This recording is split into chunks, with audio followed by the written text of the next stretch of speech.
Hello, Queens. Welcome to this week's edition of Jungle Juice. If you believe in this construct of time and space, yeah. And I'm on the road again in that mythical, magical, imaginal realm. Yeah, I feel like I've been on the road so much this last year plus. Yeah, and every part of me wants to sing the song for you on the road again, but I'm not going to do it. But imagine me doing it, because I'm doing it in my cartoon bubble in my head. I'm being true to myself right now. So, yeah, that's this week's inquiry inside of the bigger inquiry, which is on our path, right? We are on the path, and ultimately, when we have a sense of or start to embody the truth of who we are, how are we true to the self, right? A lot of people have talked about this. Jesus, to name the sort of one who comes to mind most often for a lot of us, the Oracle of Delphi, right? To thine own self be true.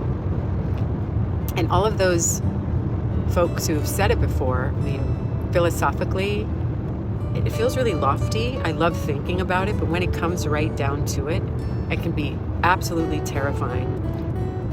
Never mind bewildering. I recently found myself in a situation, in a family dynamic.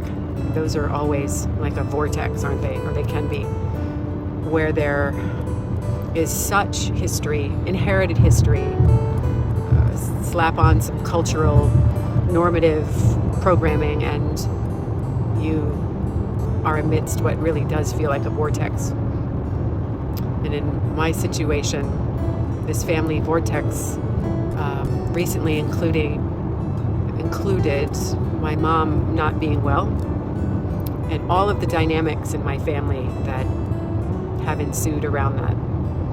Everybody's stress response is front and center. And so your response to other people's stress responses, right? This is a whole conversation all by itself. But so often we can't hear ourselves when we are caught in a dynamic that's a neural network, survival related. Specifically, if I don't behave how you want, you will take your love away, right? That's one bottom line.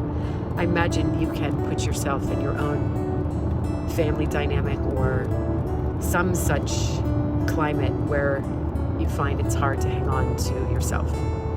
So anyway, this is a kind of a long one. Sorry, but it feels like an important one.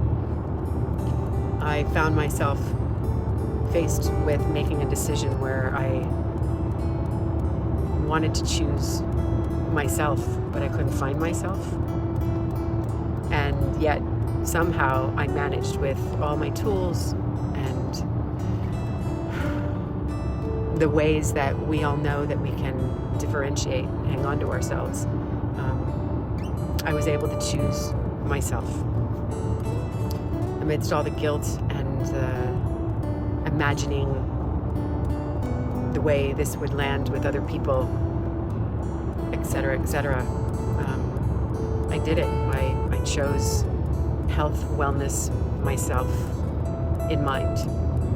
And I'm bringing that up because I want you to know I get how hard this is. And just to reiterate, when we don't know what we feel, we don't know what we need, we have a hard time accessing ourselves. So when we don't know where we are, how can we be true to that self? So again, all of our practices over these months are reminders to come back to ourselves, and then to be true to it takes great courage. Or to be true to that takes great courage. Yeah, I feel pretty courageous right now, and also in a grief process. You know, there are consequences when we say no or yes to ourselves or others, right? Ultimately, we hope it's worth it, and that we can stay true to those decisions. So, yeah, here's my wish for you. If you find what's true for you and you stay true to that, despite the consequences, because you're worth it. and trust that the rest of life will organize itself to meet you in that truth. So, sending you so much love. Until next time.